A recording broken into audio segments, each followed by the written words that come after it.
Laura, bienvenida a Los Libros de Esperanza. Qué gusto tenerte hoy conmigo para grabar con más detalle un podcast, grabar estas cosas que suceden en esta novela que a mí me sorprendió muchísimo.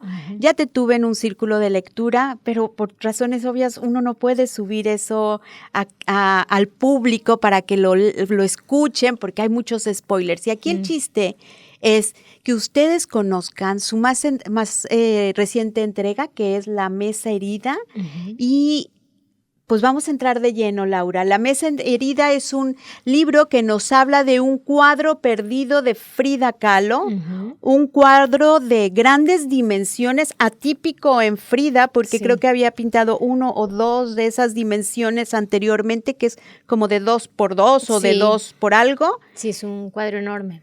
Es un cuadro enorme y este cuadro, se pierde en una exposición itinerante en Europa. Sí. Y de aquí arranca no arranca, porque ahorita hablamos del arranque, pero de esto va mucho la novela. Sí, este cuadro, la novela me preguntan mucho si es verdad, si es ficción, que cuánto es verdad y cuánto es mentira.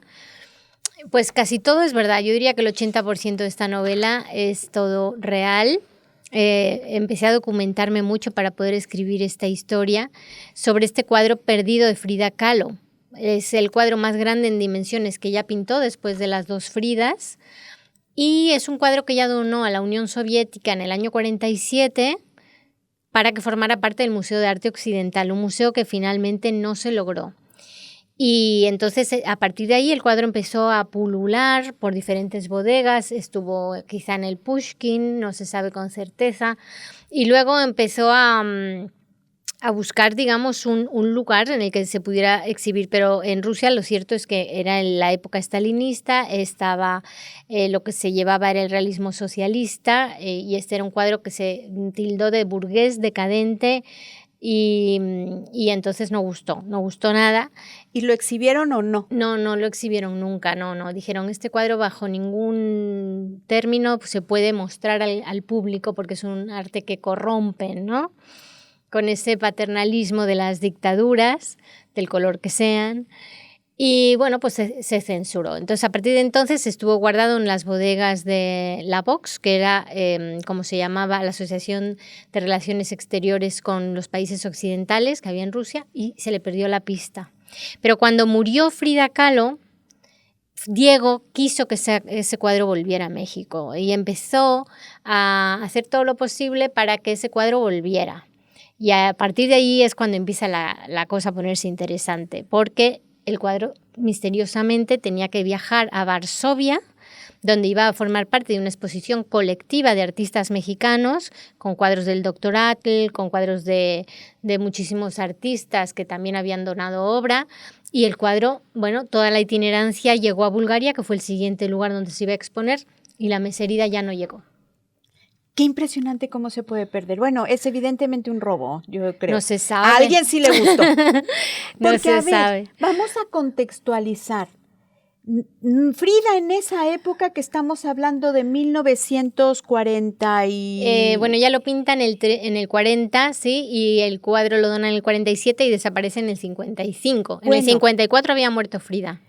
Frida no era lo que es ahora. No. Ahora uno podría comprender que un cuadro de Frida se pierda. Claro, porque tiene un valor comercial, digamos. Porque bien o mal, buena o mala fama, o esto ya es como a gustos, ¿no? Y el arte es así.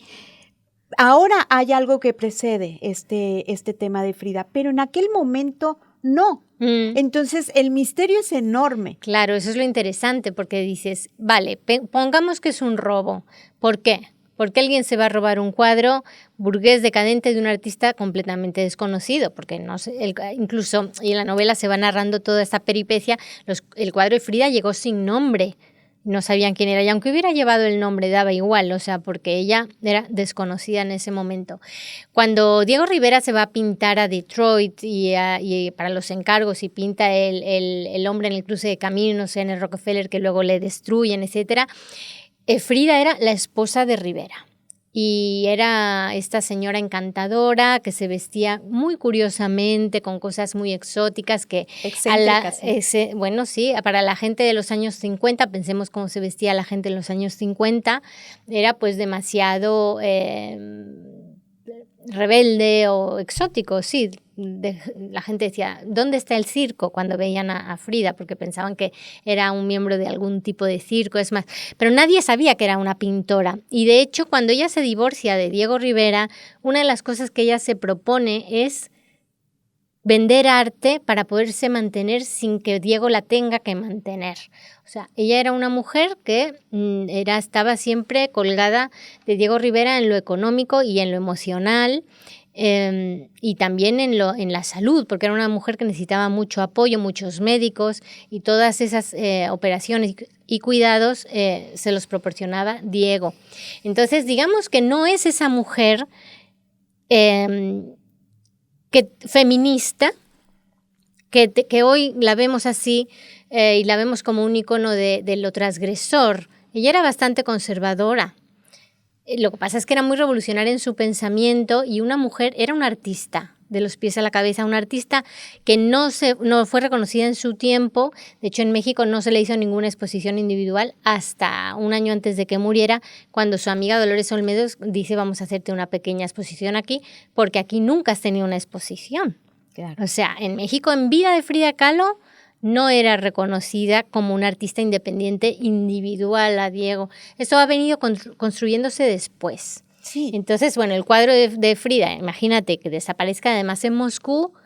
No, ese es el misterio. Ese es el gran misterio. Y aquí, en tu libro, vamos a ir descubriendo una teoría o algo que tú imaginas, que vas ficcionando de alguna forma de lo que podría haber pasado, que tiene lógica. Por otro lado, tiene bastante lógica lo que tú estás planteando, ¿no? Sí. Y que lo planteas con conocimiento de causa. O sea, tú estuviste involucrada en estos temas de asegurar obras de arte y tú, de primera mano, fuiste testigo de que se roban el arte, ¿no? Sí, claro, el comercio del arte es uno de los más lucrativos que hay.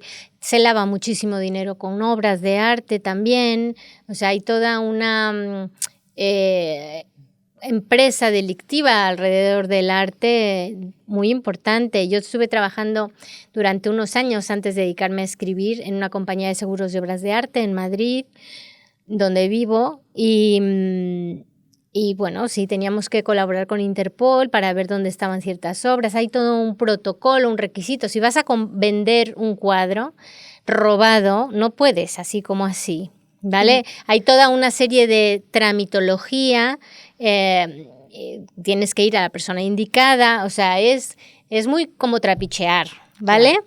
Entonces, eso también me pareció interesante porque la noticia que apareció en el periódico de que ese cuadro había aparecido en el año 20 o 21 por ahí, fue que había un gallego que hablaba en nombre de un político o empresario mexicano, que no se sabe quién es, que aseguraba tener la obra, La Mesa Herida, en una bodega en Londres, que tenía los papeles para demostrar que ese cuadro era el original.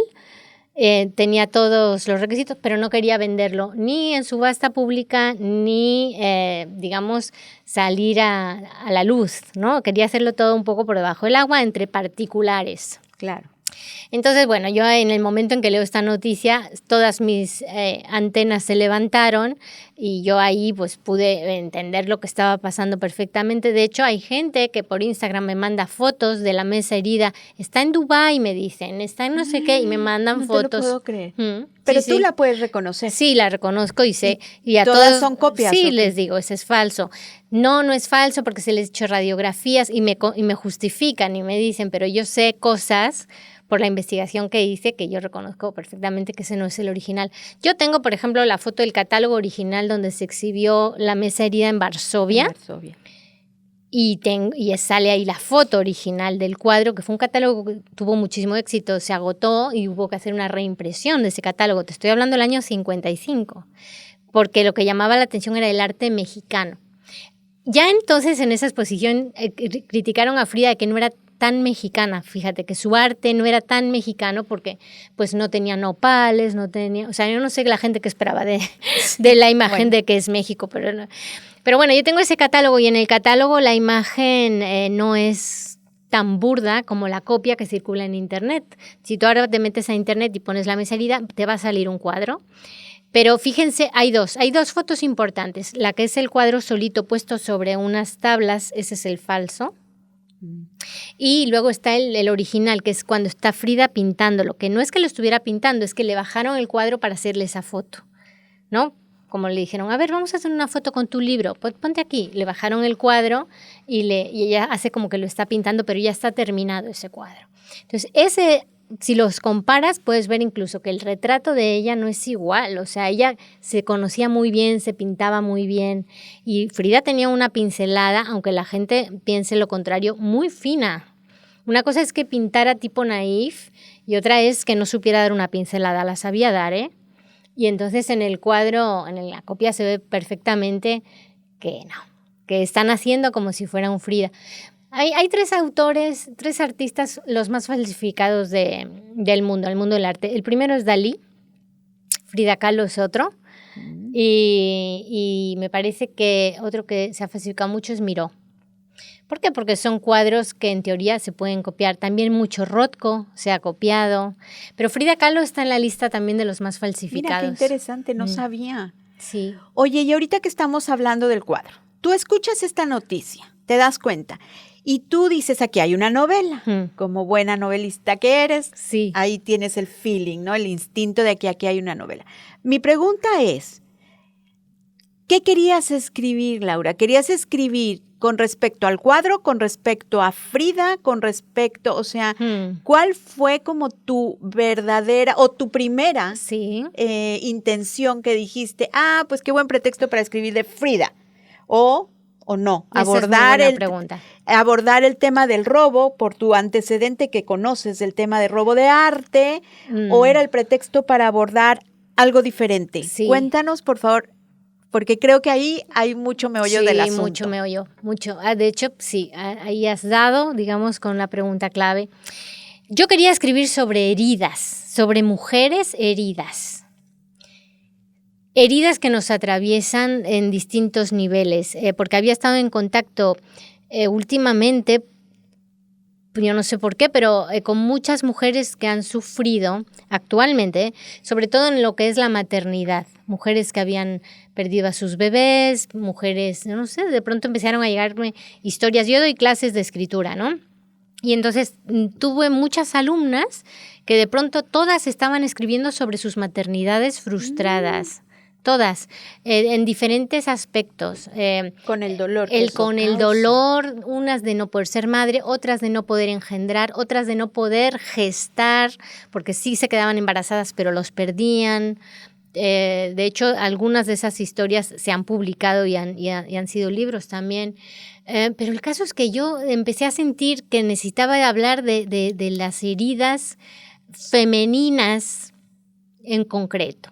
Y de pronto empezó todo a embonar. Mira, yo no sé qué pasa, pero cuando uno está pensando que quiere escribir una novela, ve señales, ¿no? Y entonces de pronto la mesa herida agrupaba todas estas facetas que a mí me interesaba explorar. El tema de la maternidad frustrada de Frida, o sea, Frida me daba el pretexto, como dices tú, para poder hablar de eso.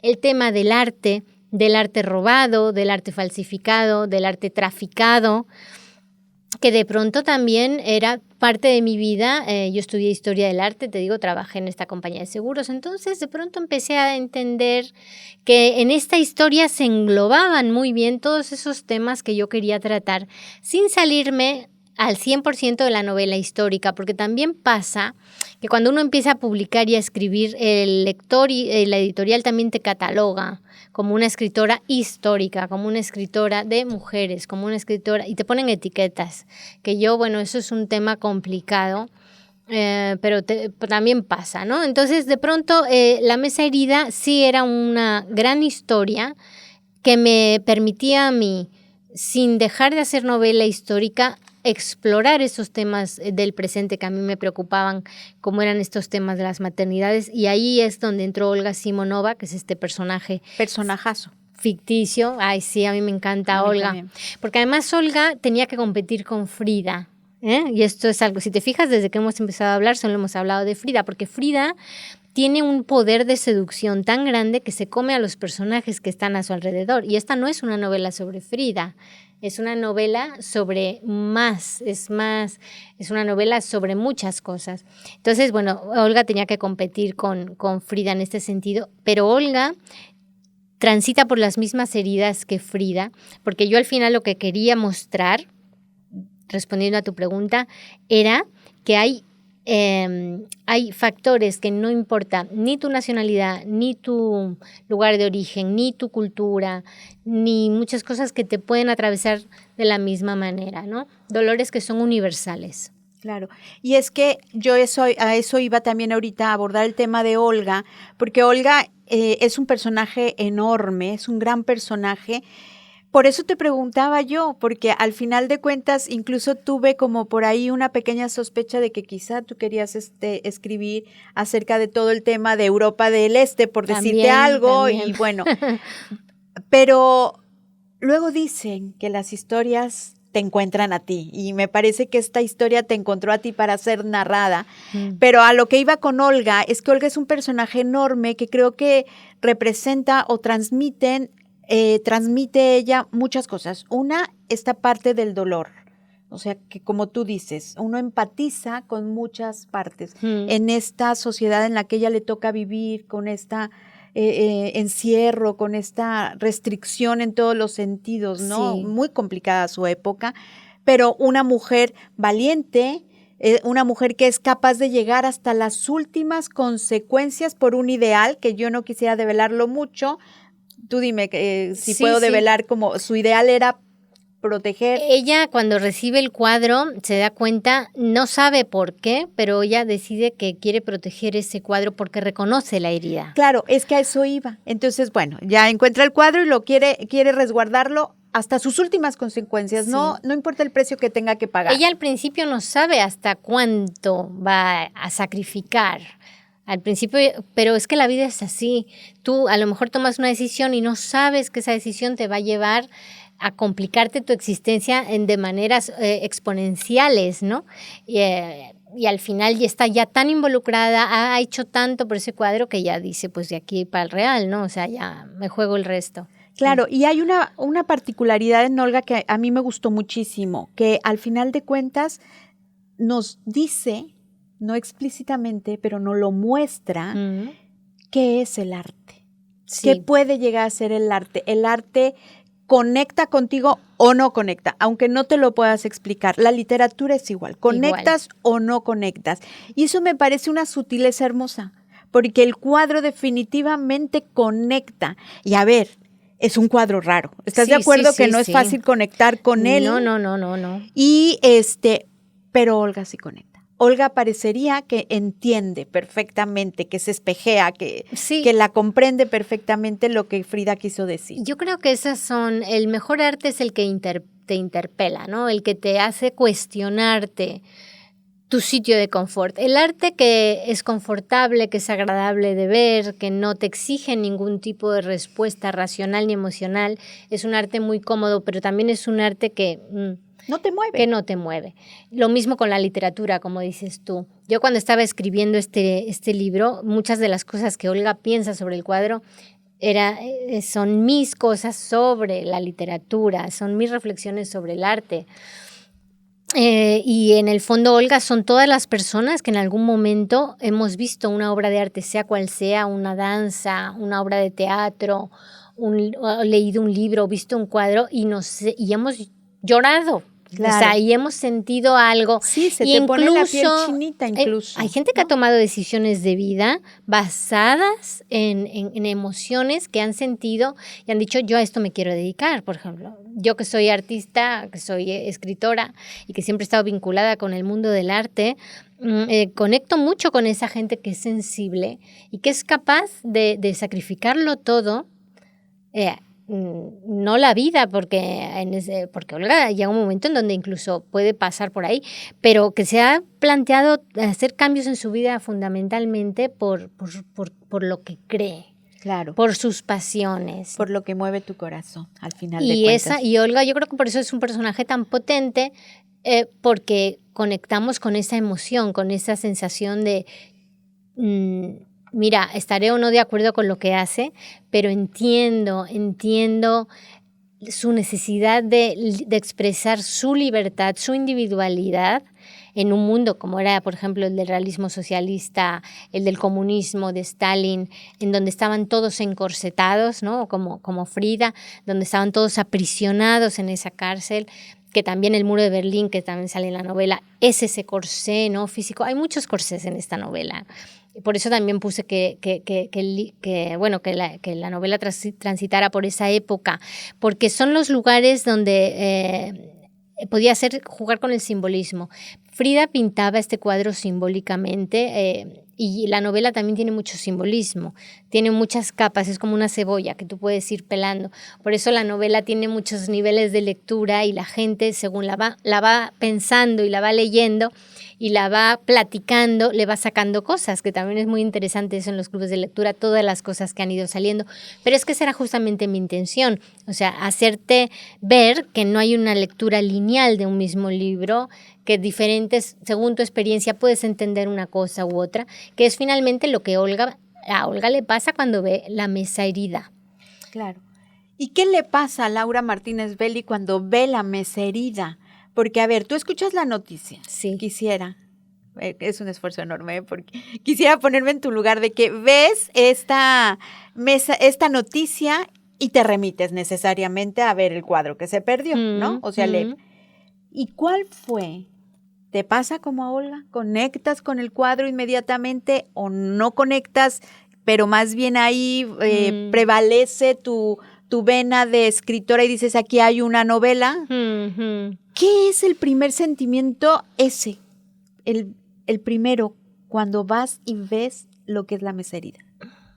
Mira, yo creo que me aproximé a esta novela desde un punto racional, o sea, ya decidí que había escribir sobre eso, incluso tuve que reconciliarme con algunas cosas que yo decía, ay, Frida, escribir un libro sobre Frida, o sea, incluso... Sí, pues que estás todo escrito, uno pensaría. Sí, uno pensaría, entonces yo hasta dije, no sé, o sea, pero ya había tomado la decisión de escribir, entonces fue una decisión muy racional, pero conectar a ese nivel que tú dices me pasa escribiendo. O sea, no en el momento en que decido que voy a escribir, sino en el proceso propio de escribir. Cuando estoy escribiendo y estoy teniendo que meterme en la piel de esos personajes y estoy teniendo que ver a través de sus ojos, porque yo lo único que les presto son mis manos, ¿no? Para escribirlo. Pero yo tengo que mirar con sus ojos, sentir con su corazón, pensar como ellas. Es ahí donde empiezo a mirar ese cuadro con los ojos de Frida que lo pintó y con los ojos de Olga que se enamoró, ¿no? Y me rindo. Yo creo que hay una especie de catarsis, porque uno no sabe qué va a escribir hasta que lo escribe. Claro.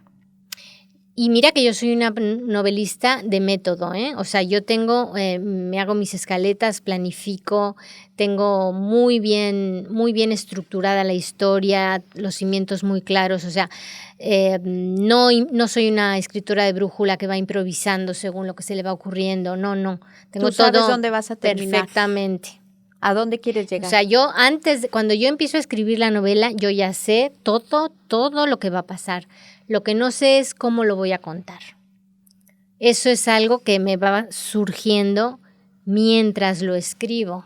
Y aún así los personajes te deben de asaltar por sorpresa de repente, bueno, ¿no? Con esta novela. novela... Con Olga o con Olga. A ver, déjame aventar una hipótesis. Sí, a ver. Yo me puedo imaginar que Olga te asaltaba por sorpresa de repente y que incluso Frida, de alguna forma, también creo, a lo mejor te pasó porque a mí me pasó, al leer tu novela, cambio mi concepción de Frida. O sea, todo eso que tenemos en nuestro imaginario, conozco una Frida muy humana, muy mujer, muy atormentada, con un dolor tremendo, pero con una fortaleza que es realmente incomprensible. O sea, de repente dices, ¿cómo podías seguir adelante y pintar?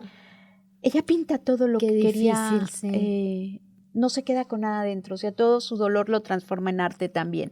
Esto es otra cosa, ¿no? Todo.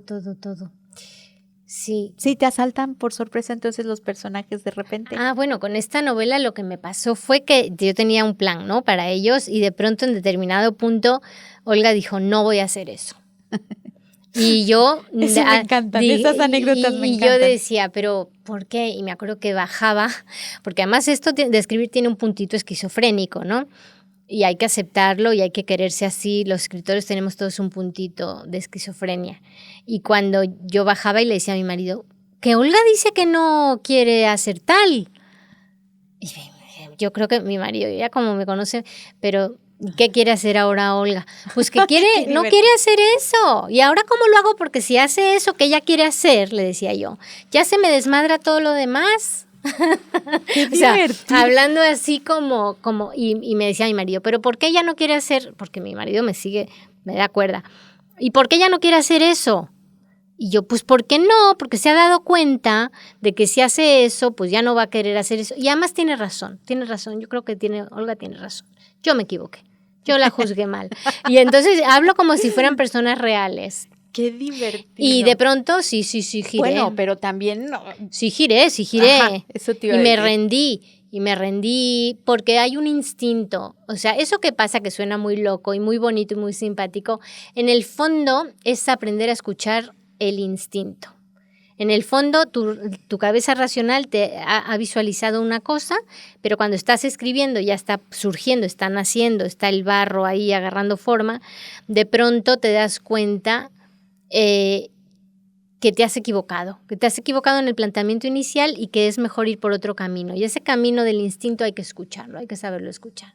Y se manifiesta en muchas formas. Una de esas es que los personajes dicen, no voy a hacer eso. Es claro, lo más, se revelan y no ya voy a no hacer fluye eso. Nada. A mí, por ejemplo, Olga, me tardé muchísimo en avanzar sobre el interés amoroso de Olga. O sea, Olga se enamoraba en la novela de una persona que al final, pues no le gustaba ese para ella. Y entonces tuvo que cambiar de interés amoroso. O sea, esas cosas me pasan. Y claro, y hay algunas que cambian y en efecto te desmadran toda la novela y hay que tener la humildad de saber cambiar la novela, ¿no? Claro. Las novelas son entes vivos, es muy curioso. Y de hecho, la novela que surge, la que termina y se publica, no necesariamente es la novela que tú imaginaste al 100%. Y hay muchas cosas que no estuvieron en la novela, que ahora ya publicada y ya terminada pienso, sí, debería haberlo metido. ¿Cómo qué? Pues tramas que quitas, cosas que cortas, decisiones que al final no eran las que deberían haber sido, pero al final la novela dicen que se termina cuando la entregas al editor, ¿no? Pero tú sigues dándole vueltas en tu cabeza porque siempre puedes hacerlo diferente. Por ejemplo, esta novela en un primer origen tenía otra trama de otra mujer, o sea, eran 3 mujeres, no 2. Y esa trama de esa tercera mujer no llegó al libro. Y yo todavía o sea, en mi cabeza yo hablo de ella y la tengo ahí en una carpeta en la computadora porque esa te la voy a sacar porque si no la saco reviento. O sea, tengo que escribir esa trama. Claro. Pero bueno, ves, hubiera sido una novela diferente. Completamente. Bueno, como nosotros no sabemos todo eso, claro. Uno disfruta lo que tiene en las manos y a mí me dio muchas cosas esta novela. Me dio como ese cambiar mi percepción con respecto a Frida, esta parte de cómo las mujeres de la época que les tocó vivir como Olga, esta conexión con el arte y además es una novela que se disfruta delicioso, o sea, independientemente te remite a buscar, a investigar, te remite a muchas cosas que eso tiene también un valor añadido, sí, un valor adicional. Yo creo que la buena novela histórica es la novela que te hace querer saber sobre ese periodo histórico o ese personaje histórico, entonces ya después te remites a unas fuentes ya primarias o históricas, ¿no? Sí. En donde ya va creciendo aún más tu conocimiento de eso que te gustó, de eso que te atrajo. Puede ser una época, puede ser un personaje, puede ser, no sé, un periodo. Pero la novela debe hacer eso. Yo creo que la buena novela histórica hace eso. Claro, porque aquí hay que matizar esto. es una novela basada en hechos reales. Lo que no significa que todo lo dicho en ella tuviera que ser necesariamente como pasó en la historia. Por eso está ficcionada. Bueno, es importante. Si supiéramos qué pasó con la mesa herida, ya sabríamos dónde está la mesa herida, ¿no? Oye, y me parece a mí que muchas personas, yo entre ellas, no conocía ni la mesa herida ni Entonces, con tu libro creo que has visibilizado muchísimo esta parte desconocida de este cuadro. Pues bueno, está perdido, ¿no? O sea, pero fíjate que este cuadro en México se conoce poco, a partir del libro espero que ya más, pero hay en Baden-Baden hay un museo que tiene una réplica a tamaño original de la mesa herida. Yo quise ir a ese museo a verla, pero ya no me dio tiempo, por desgracia, pero lo tengo ahí pendiente porque es el único museo que tiene una réplica autorizada de la mesa herida. En Varsovia, en el Instituto Cultural Zamek, también se ha hecho una exposición de Frida Kahlo y han puesto en blanco y negro un cuadro, la mesa herida, y pone cuadro perdido. Es más, si tienen ahí una en el cartel dice, si usted ha visto este cuadro, por favor comuníquese con nosotros. En fin, que yo creo que en Europa del Este y en Alemania, bueno, no es Europa del Este, pero hay interés por encontrar el cuadro. Mientras veremos qué pasa, cuál es el final de este cuadro. Sí, sí. Además es muy interesante, ya a manera de cierre, Laura, es muy interesante que yo eso se lo recomiendo muchísimo al lector. Dos cosas que tienen que percatarse. Una, este guiño que haces con la muerte, o sea, esta voz de Frida desde el más allá, que es interesantísima. Y me parece que es un guiño con nosotros como mexicanos, con el tema de la muerte. Además te permite, crear esa voz te permite conectar diferente. Sí. Y por otro lado, pues todo esto que vas narrándonos del cuadro, qué significa cada cosa, tu teoría, todo eso me parece que hay que tener un especial interés en leerlo con cuidado, disfrutarlo, saborearlo, porque es bien interesante y es muy sensorial todo lo que nos vas contando con respecto al cuadro y con respecto a esa voz tan interesante de Frida. Es un homenaje a mi amor por México. O sea, también México a mí se me trasluce en la escritura y me sale, ¿no? Y aunque es una novela, aunque Olga esté en Rusia y esté luego por en la Guerra Fría, buscando el cuadro, etcétera, siempre México está ahí, México. Y la voz del más allá de Frida es una voz preciosa, que esta novela me regaló esa voz. Esa novela, a veces, esa voz es una de las cosas que yo no tenía planeadas.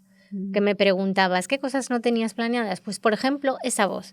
Esa voz no estaba pensada cuando yo creé la novela en mi cabeza.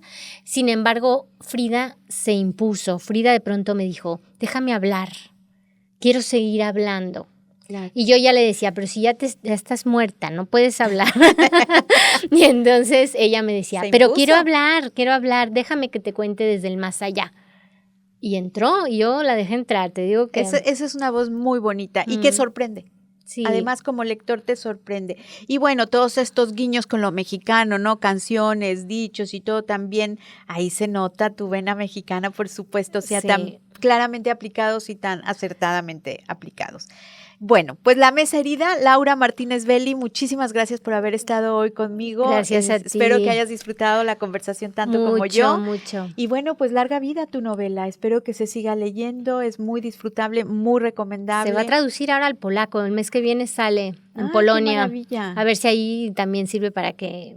A ver si un polaco tiene la mesa herida y sale por allá. Es un gran misterio y es una intriga tremenda, por lo que decíamos, ¿no? O sea, en aquella época, sin firmar el libro, ¿cómo? Pero en el libro la gente que lo lea tiene un final. Yo lo sé, pero cada quien que lo encuentre, porque yo la disfruté mucho, pero ahí sigue habiendo como un hilo, ¿no? Que se puede seguir jalando porque dará para más cosas. Pero por lo pronto nos acercas a todo esto, nos acercas al lado humano, maternal, un poco meloso incluso de Frida, que uno la tiene concebida como qué persona más dura, más fuerte, su expresión. Y dices, wow, ¿qué pasó aquí? Exacto. O sea, cómo Sí, de verdad uno se hace una idea y que no precisamente conecta con la verdadera persona. Y eso me gustó mucho también Sí, conocer. de hecho, ya para terminar, todas las frases que están en boca de Frida y muchas de las expresiones que dice ahí son sacadas de su diario. O sea, no me las inventé yo, es su voz, son sus palabras.